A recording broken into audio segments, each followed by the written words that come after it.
সর্বমোট 500-র অধিক আমাদের আইনশৃঙ্খলা বাহিনীর সদস্য হিসেবে আনসার ভিডিপি বাহিনীর সদস্যগুলো কাজ করতেছে। এখানে এই শিক্ষার্থীরা যে বাজার মনিটরিং করতেছে, আমরা তাদেরকে সহযোগিতা করতেছি। আমরা দেখেছি যে মালামাল লুণ্ঠিত হয়েছে বেশ কিছু জায়গা থেকে, সেই মালামালগুলো উদ্ধারে আমরা কাজ করতেছি। বর্তমান পরিস্থিতিতে আপনারা জানেন বাংলাদেশের অন্যান্য জায়গার নেই, রাজশাহী জেলায়ও, রাজশাহী শহরের প্রতিটি থানায় এবং অন্যান্য উপজেলার প্রত্যেকটি থানায় আমাদের আনসার ভিডিপির সদস্যরা ব্যাটালিয়ন আনসার সহ আমরা ওই থানাগুলোর সিকিউরিটি দিচ্ছি। একই সাথে ট্রাফিক ব্যবস্থাপনায় আমরা কাজ করতেছি।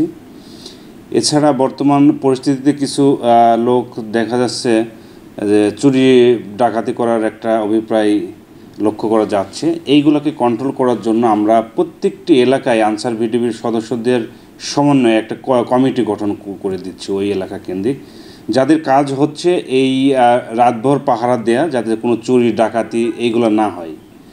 তো সর্বোপরি আমরা শৃঙ্খলার প্রতিটি স্তরে কাজ করার চেষ্টা করতেছি, যাতে আইন শৃঙ্খলা পরিস্থিতিটা বর্তমান সময়ে একটু স্বাভাবিক থাকে।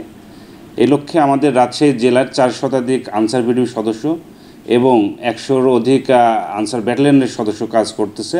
তো সর্বোপরি সর্বমোট 500-র অধিক আমাদের আইন শৃঙ্খলা বাহিনীর সদস্য হিসেবে আনসার ভিডিপি বাহিনীর সদস্যগুলো কাজ করতেছে। তো আমরা চেষ্টা করতেছি যাতে সুশৃঙ্খল পরিবেশ ফিরিয়ে আনা যায় এবং আমাদের পরবর্তী নির্দেশনা বা সুস্থ স্বাভাবিক পরিবেশ আনয়ন পর্যন্ত আমরা এই কাজ চলমান রাখবো বলে প্রত্যাশা করতেছি। এখানে এই শিক্ষার্থীরা যে বাজার মনিটরিং করতেছে, আমরা তাদেরকে সহযোগিতা করতেছি, বা সরকারের অন্য কোনো প্রতিষ্ঠান বাজার মনিটরিং করলে আমরা সহযোগিতা করি, সেটা সবসময় করি। আর বর্তমান সময়ে যে আমরা দেখেছি যে মালামাল লুণ্ঠিত হয়েছে বেশ কিছু জায়গা থেকে, সেই মালামালগুলো উদ্ধারে আমরা কাজ করতেছি এবং আমরা বেশ অনেক উল্লেখযোগ্য হারে উদ্ধার করতে সমর্থ হয়েছি। রাজশাহীর বিভিন্ন জায়গা থেকে এই মালামালগুলো আমরা উদ্ধার করতেছি।